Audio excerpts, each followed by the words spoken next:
지난주에 저희가 귀신을 내쫓지 못하는 제자들의 모습을 통해서 복음의 능력을 잃어버린 한국교회의 모습을 살펴보았습니다. 제자들이 왜 귀신을 내쫓지 못했습니까? 그것은 하나님 중심의 믿음이 아니라 자기들 중심의 믿음을 가졌기 때문이었습니다. 말씀을 들어도 깨닫지 못했고, 또한 누가 높은가를, 누가 크냐 하는 것을 두고 싸우는 제자들, 배타적이고 이기적인 제자들의 모습이 마치 한국교회의 모습이자 우리들의 모습이었습니다. 이런 자기 중심의 믿음을 가지고 있었기에 하나님의 능력, 하나님의 권능을 우리가 행할 수가 없었습니다. 이제 우리는 복음의 능력, 하나님의 능력과 권능을 회복해야 합니다. 그러기 위해서 우리는 우리의 왕자를, 우리의 삶의 주인의 자리를 하나님께 돌려드려야 합니다. 우리가 그런 교회 되기를 소원합니다. 그런데 그럼에도 불구하고 예수님께서는 이 제자들을 버리시지 않으셨습니다. 끝까지 사랑하셨습니다. 얼마나 사랑하셨던지 끝까지 그들을 놓지 않으시고 사랑해 주셨습니다. 그리고 잘못 알고 있던 그 잘못된 생각들을 예수님께서는 설득하십니다. 무엇이 올바른 것인지, 하나님의 나라가 가치가 무엇인지 계속해서 말씀해 주시고 그 제자들을 설득해 가셨습니다. 근데 그거 아시죠? 제자들이 예수님이 십자가에 달려 돌아가실 때 다 어디로 갔는지, 다 어디 갔었습니까? 다 도망갔어요. 그걸 모르시지 않으셨던 예수님께서 당연히 아셨을 텐데 그들을 버리지 않으시고 끝까지 사랑해 주시며 끝까지 설득하셨습니다. 그리고 마침내 성령을 주시고 그들을 통해서 예수님께서는 하나님 나라의 복음이 온 땅 끝까지 이룰 수 있도록 교회를 세우시고 역사하셨습니다. 그들은 복음을 위해서 자기 생명을 내거는 그러한 일들을 했습니다. 오늘날 한국교회도, 우리 교회도 이렇게 하나님께서 사랑하시며 사용하시겠다고 말씀하고 계십니다. 자기중심적이고 이기적인 교회를 끝까지 사랑하시고 설득하시며 사용하려고 하시는 것입니다. 이제 우리가 해야 할 일은 그 하나님의 사랑과 은혜에, 그 하나님의 열심에 반응하는 일입니다. 다른 것이 아니라 우리가 우리 중심의 믿음을 하나님 앞에서 회개하고 이제 하나님 중심의 믿음으로 바뀌어가야 하는 것입니다. 이제 오늘 지난주 말씀 속에서 제가 예수님께서 제자들을 어떻게 설득하셨는지, 그리고 하나님 나라 가치가 어떤 것인지 제가 그 부분은 빼놓고 설교를 했습니다. 그래서 오늘은 도대체 예수님께서 제자들을 어떻게 설득할 가시며 또 하나님 나라에서는 가장 큰 자가 누구인지를 말씀해 주시는 그 장면을 통해서 우리가 다시 한번 하나님 앞에 하나님의 은혜와 사랑을 깨닫는 귀한 시간이 되기를 소원합니다. 제자들이 오늘 본문 46절에서는 누가 크냐 하는 것으로 변론이 일어났다, 다른 말씀을 보게 되면 싸웠다라고 되어 있습니다. 무엇 때문에 이렇게 싸웠을까 생각을 해보면 앞에 변화산 사건이 있었죠. 예수님께서 세 제자만을 데리고 산으로 올라가셨습니다. 산에 올라가셔서 예수님의 변화된 모습을 보여주셨어요. 근데 또 산 밑에서는 귀신 들린 아이를 고치려고 했지만 고치지 못하는 그러한 모습이 그 제자들 사이에 벌어졌습니다. 그러자 이제 그곳에서 싸움이 일어났습니다. 누가 크냐라고 하는 것을 가지고 싸움이 일어났습니다. 특별히 예수님의 공생애에 이때 이제 질문을 던지면 사탕이 있어야 되고 그걸 답하시는 분에게 사탕을 드리고 이렇게 하면 좋은데, 예수님께서 유월절을 모두 몇 번 공생의 기간 동안에 모두 몇 번을 지키셨을까요? 공생의 기간입니다. 3번 지키셨어요. 3번을 지키셨는데 그 앞에 2번과 오늘 이제 지금 유월절 지키기 위해서 지금 51절에 보면 예루살렘을 향하여 올라가시기로 굳게 결심하시고 요때가 언제냐 하면 유월절을 지키기 위해서 올라가시는 거예요. 이번 유월절 지키기 위해서 올라가신 이 걸음은 뭔가 좀 달랐습니다. 제자들이 느끼기에도 뭔가 달랐어요. 첫 번째, 제자들이 영적인 능력을 부여받았습니다. 우리가 9장 1절에서 살펴봤죠. 예수님께서 12명의 제자들을 파송하셨습니다. 2명씩 짝지어서. 그랬더니 어떤 일들이 일어났었죠?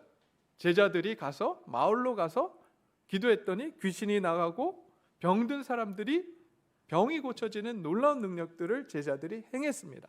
그러기에 제자들 역시도 영적인 능력, 그 능력을 경험하고 자기네들이 그런 능력을 갖고 있다고 생각했을 때 뭔가 다르다라고 하는 것을 느꼈을 거예요. 두 번째, 헤롯 안티파스, 분봉왕 헤롯이 지금 예수님에 대해서 관심을 갖고 있었습니다. 더 많은 정치적 영향력이 끼쳐지고 있었다고 하는 사실을 우리가 살펴봤죠. 마지막으로 사람들이 더욱더 몰려듭니다. 예전과 달리 예전에도 많이 모였지만 더 많은 사람들이 예수님 앞에 모여들고 있습니다. 자, 이런 상황 속에 예루살렘으로 올라가시겠다라고 하신다면 제자들은 어떤 느낌을 받았을까요? 아마 이번 예루살렘을 향해서 나아가는 이 여정을 통해서 큰 일이 일어날 것이라고 아마 생각을 했을 것입니다. 여기서 큰 일은 무엇일까요? 그것은 다른 것이 아니라 로마 정부로부터 식민지로 있었던 이 유대 왕국을 예수님께서 올라가셔서 이제 봉기를 일으키시고 독립을 시키는 그러한 일을 하실 거라고 믿었던 것 같습니다. 자, 그러기에 이 제자들은 이러한 상황 속에서 누가 먼저 좋은 자리를 선점할 것인가, 그걸 두고 싸우기 시작합니다.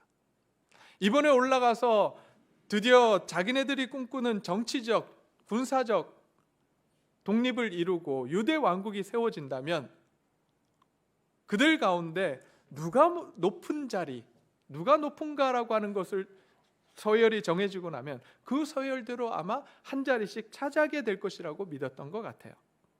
그러니 내가 높으냐 네가 높으냐 그걸 두고 싸우기 시작합니다.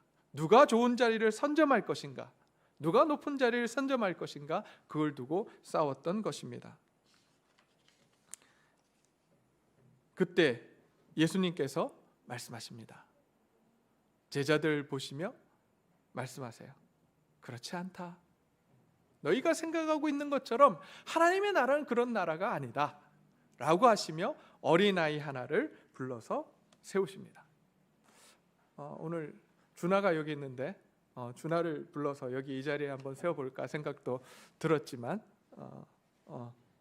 그럼 왜 예수님께서는 어린아이를 지금 불러서, 누가 큰지를 지금 이야기하는 이 상황 속에서 어린아이를 불러 세우셨을까요?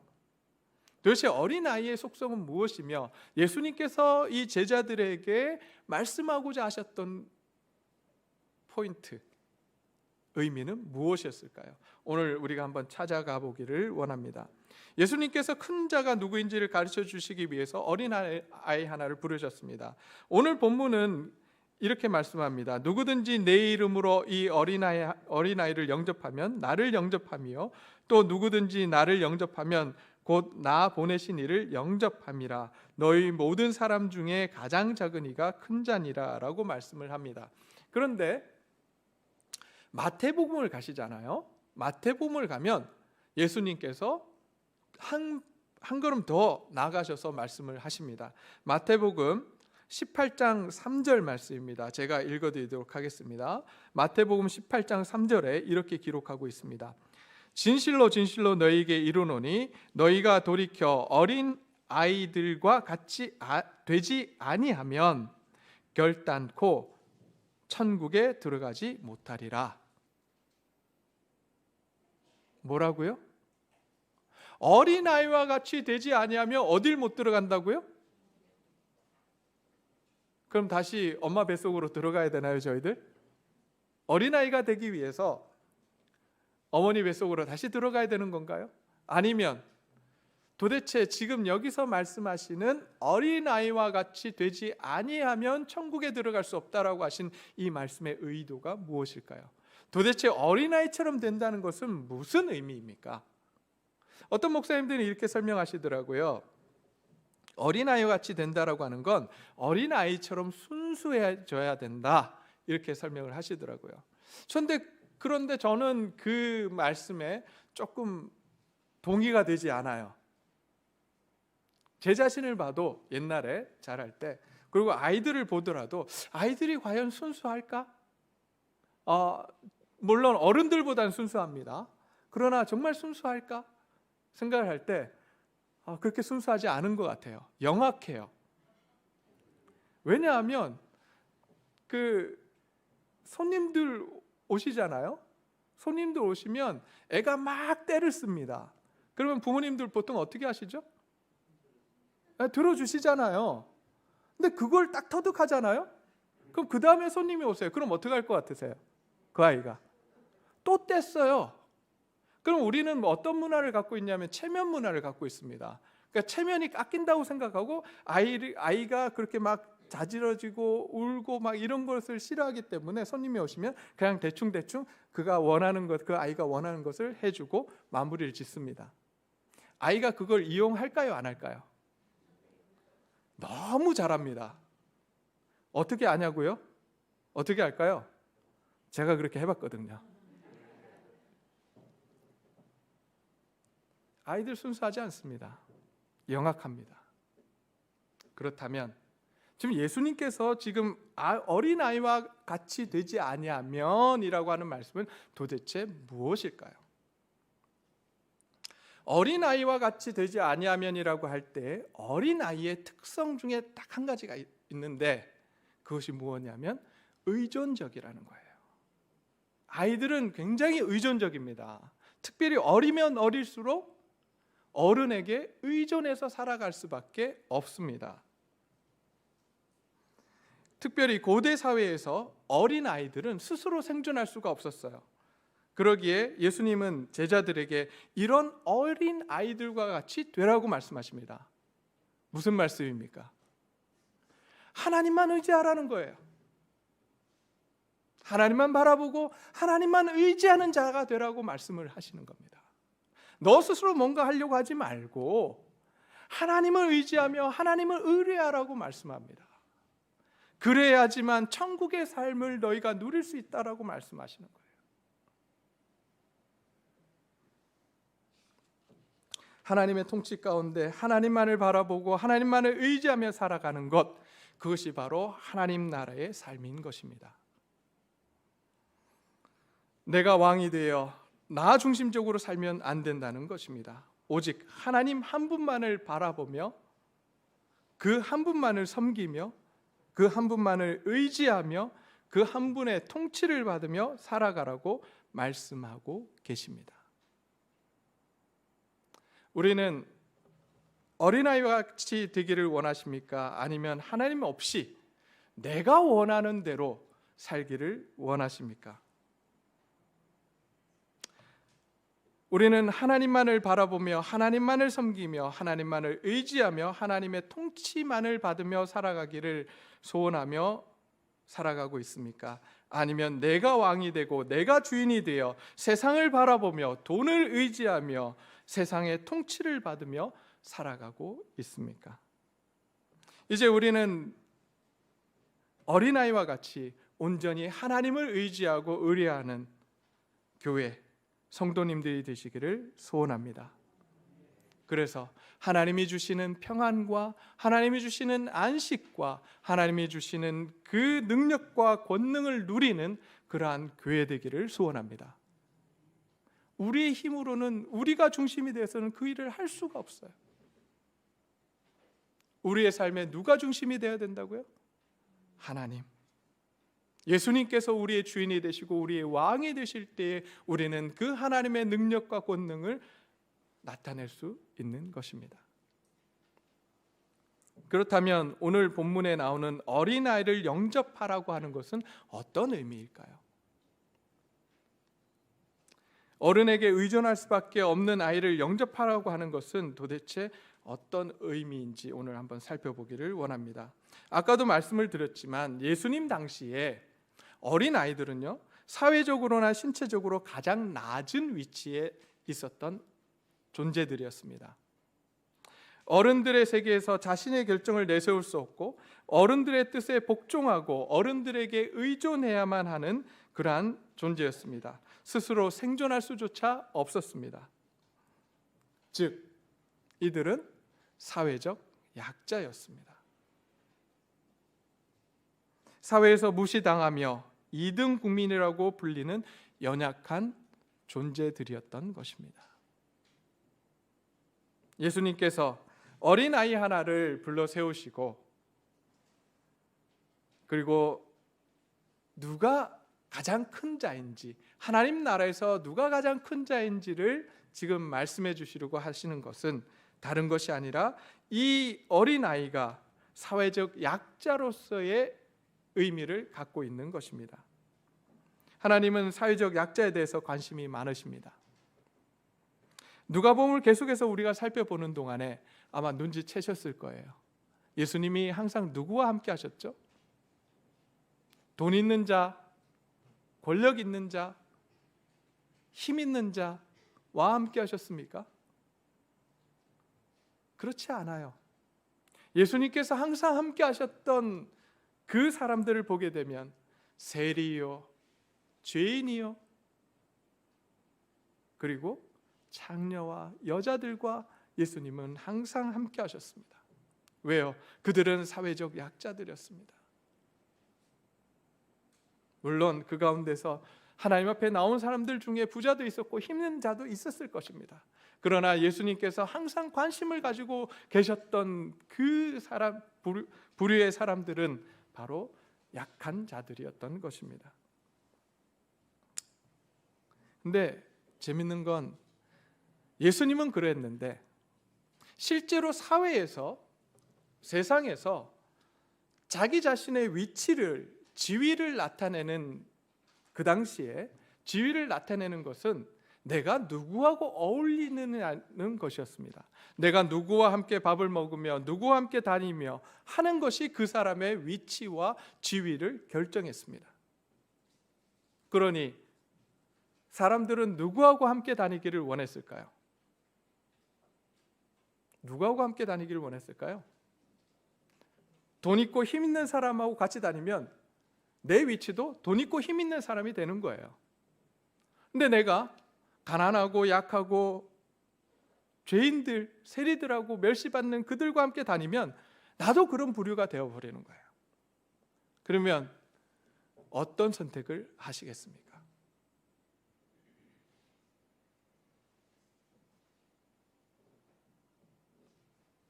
제자들 역시 가난하고 약한 자들, 이런 사람들하고 함께하기를 원하지 않았던 것 같아요. 예수님이 그토록 예수님의 삶에서 가난한 자, 약한 자, 여자, 죄인들과 함께 하셨음에도 불구하고 여전히 예수님을 향해서 예수님은 높은 분이라고, 앞으로 이 로마 제국의 봉기를 일으켜서 독립시킬 왕이라고, 정치적, 군사적 왕이 되실 분이라고 믿었던 것 같아요. 그러기에 예수님과 함께합니다. 그러면서 여전히 높은 사람들, 힘 있는 사람들만 바라봅니다. 그런데 예수님께서 말씀하십니다. 오늘 본문 48절 말씀입니다. 누구든지 내 이름으로 이런 어린 아이를 영접하면, 사회적으로 약하고 힘들고 어려운 사람을 영접하면, 누구를 영접하는 거라고요? 예수님을 영접하는 거랍니다. 근데 예수님을 영접하는 건 또 누구를 영접하는 거라고요? 하나님을 영접하는 거래요. 여러분, 하나님이 어떤 분이십니까? 여러분, 저와 여러분에게 하나님은 어떤 분이십니까? 어떤 분이세요? 만왕의 왕이시지 않습니까? 천지의 주제가 되시는 분이 하나님 아니십니까? 우리가 약한 자, 어린아이를 하나 영접하면 누구를 영접하는 거라고요? 하나님, 만왕의 왕 되신 하나님을 영접하는 거래요. 이런 아이러니가 어디 있습니까? 가장 약한 자, 어린 자를 영접하는 것이 높고 높으신 그 하나님을 영접하는 거래요. 이 말씀을 통해서 우리에게 말씀하십니다. 세상과는 다르다는 거예요. 무엇이요? 하나님 나라는 세상의 기준과 다르다고 우리에게 말씀해 주십니다. 우리는 어떤 기준을 가지고 살아가기를 원하십니까?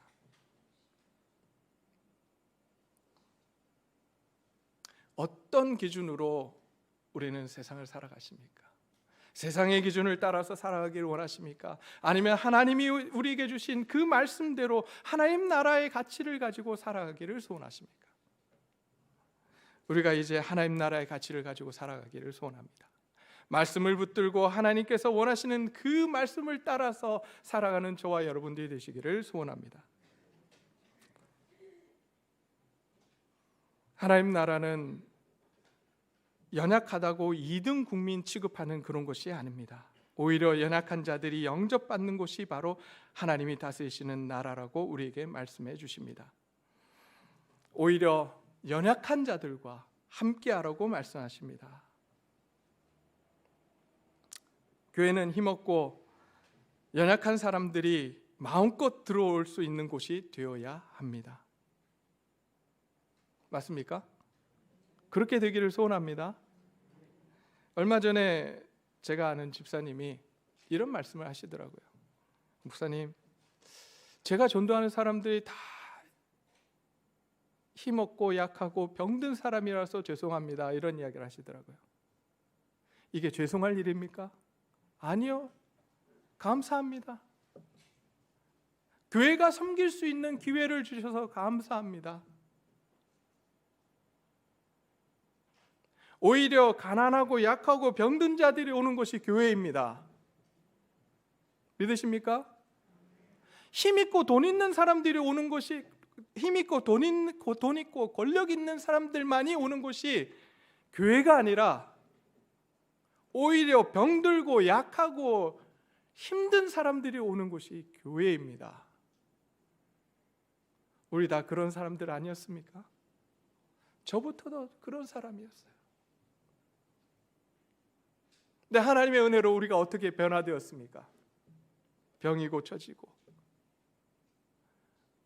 우리의 삶이 더욱더 하나님의 은혜 가운데 나아지고,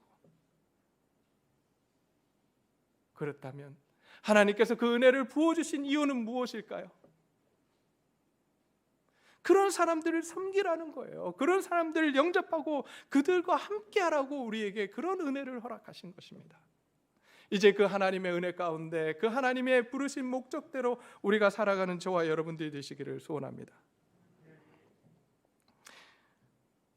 돈 있는 사람들만 바라보고 권력 있는 사람들만 바라보는 교회라면 그것은 이미 교회의 모습을 잃어버린 것입니다.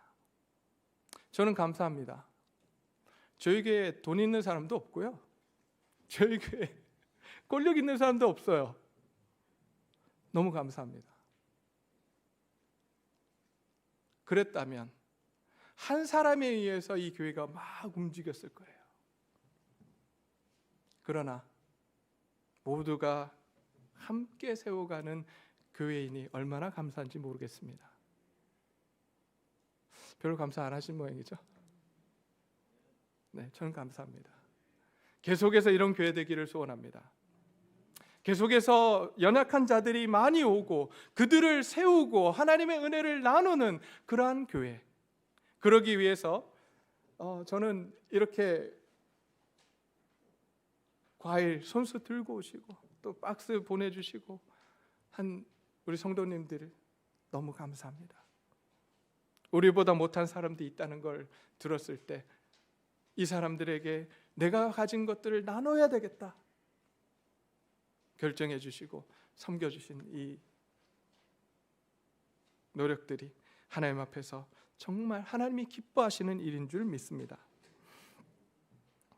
하나님 나라에서 가장 큰 자가 누구입니까? 세상 기준으로 가장 작은 사람이라고 말씀합니다. 주님을 따르고 말씀에 순종해서 자기를 부인하고 기꺼이 약한 자들을 섬기며 힘없는 자들을 도와주는 사람, 그래서 세상에서는 작은 자라고 불리는 사람이 하나님 나라에서는 큰 자라고 말씀을 하십니다. 우리는 세상에서 큰 자입니까? 하나님 나라에서 큰 사람입니까? 우리는 어떤 것을 추구하며 살아가고 있습니까? 세상에서 큰 자를 추구하십니까? 아니면 하나님 나라에서 큰 자를 추구하고 계십니까? 이제 하나님 나라에서 큰 자가 되기를 원한다면 세상에서 작은 자가 되어야 합니다. 약한 자들을 섬기며 가난한 자들을 돌봐야 합니다. 고아와 과부와 나그네를 잘 대접하며 돌봐야 합니다. 그때 우리는 하나님 나라에서 큰 자, 큰 교회라고 불리우게 될 줄 믿습니다. 근데 참 감사한 거는요, 여러분, 이렇게 예수님께서 실제적으로 보여주시며 하나님 나라의 가치를 말씀해 주셨어요. 그러면 우리 같으면 어떻게 제자들이 됐을 것 같으세요? 우리 그런 이야기 하시지 않습니까? 하나님이 내게 직접 말씀하시면, 그런 능력을 나에게 주시면 내가 확 바뀌어서 내가 열심히 하고 정말 하나님을 열심히 믿을 텐데, 아니, 예수님이 직접 제자들을 설명하시고 직접 어린아이를 데려다가 말씀해 주셨어요. 그럼 제자들이 확 바뀌었어야 되지 않나요?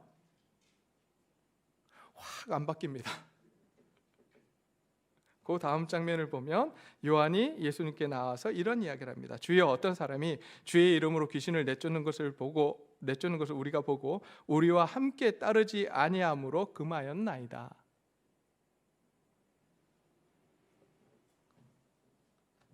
예수님이 금방 말씀하셨는데 까먹었어요.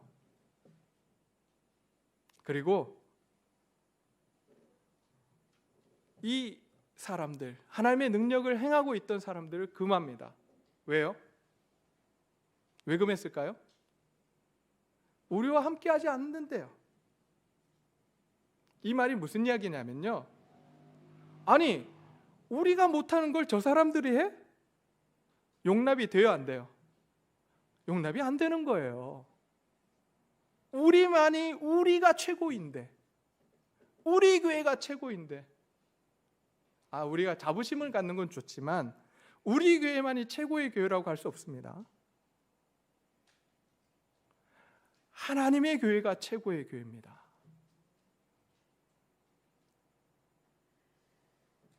그들이 이렇게 막아선 것은 다른 것이 아니에요. 질투와 시기심입니다. 자기 모든 일이 자신들 중심으로 돌아가야 된다라고 생각했기 때문에 자기 자신들이 주인공이 돼야 되는데 자기 자신들이 주인공이 되지 않기 때문에 그들을 막아섭니다. 그러나 하나님 나라는 그런 곳이 아닙니다. 하나님 나라는 누가 주인공입니까? 누가 주인공이 되시는 나라죠? 누가 주인공입니까? 하나님이세요. 하나님이 영광 받으시는 곳입니다. 우리 중심적이 아니라 하나님 중심적으로 돌아가야 되며, 하나님이 영광 받으시는 곳이 하나님의 나라요 하나님의 교회가 되어야 합니다. 방금 설명했는데 잊어버린 이 요한, 예수님께서 다시 말씀하십니다. 금하지 말라. 너희를 반대하지 않는 자는 너희를 위하는 자니라 라고 말씀하십니다. 그들을 배제시키고 금하지 말라고 말씀하십니다. 제자들은 하나님께서 그들 이외에 다른 사람들을 통해서 하나님의 일을 하시는 것을 보며 감사해야 했습니다. 예수님의 말씀을 듣고 깨달았다면 그들은 그 사람들을 포용하고 하나님께 감사해야 했습니다. 그러나 제자들은 자신들이 중심이 되어 바라봤기에 그들을 배제시키고 더 이상 그들이 그 일을 하지 못하도록 막아섰습니다. 이렇게 답답한 제자들이었어요. 그럼에도 불구하고 예수님은 그들을 버리지 않습니다. 저는 이것이 너무 감사해요. 왜요? 우리의 모습이 제자된다. 나의 모습이 제자의 모습이거든요. 우리의 모습이 제자의 모습이거든요. 세상 따라가지 맙시다. 하나님만 바라봅시다. 하나님만 예비합시다. 하나님만 의지합시다. 하나님만 의뢰합시다라고 외치지만 저의 일주일간의 삶이 정말 그럴까요? 여러분들은 어떻습니까? 그럼에도 불구하고 우리를 놓지 않으세요. 그럼에도 불구하고 우리를 향해서 희망을 놓지 않으시고 소망을 놓지 않으시고 하나님의 열심으로 우리를 훈련시켜 주시고 오늘도 다시 한번 설득해 주십니다. 나와 함께 가자. 내가 너를 쓰겠다. 내가 너를 끝까지 사랑한다. 이제 그 부르심 앞에 우리가 반응하기를 소원합니다. 그러기 위해서 우리는 먼저 어린아이와 같이 온전히 하나님만 의지하는 자들이 되기를 소원합니다. 그리고 어린아이와 같이 사회적 약자들을 영접하며 그들을 돌보는 그러한 교회, 그러한 우리가 되기를 소원합니다. 이제 우리가 그 고백을 찬양으로 하나님 앞에 올려드리기를 소원합니다. 이 시간 주님 다시 오실 때까지 찬양하시면서 내 중심이 아니라 오직 하나님이 중심이 되어 살아가는 삶, 그 삶을 살겠노라고 우리 같이 고백했으면 좋겠습니다.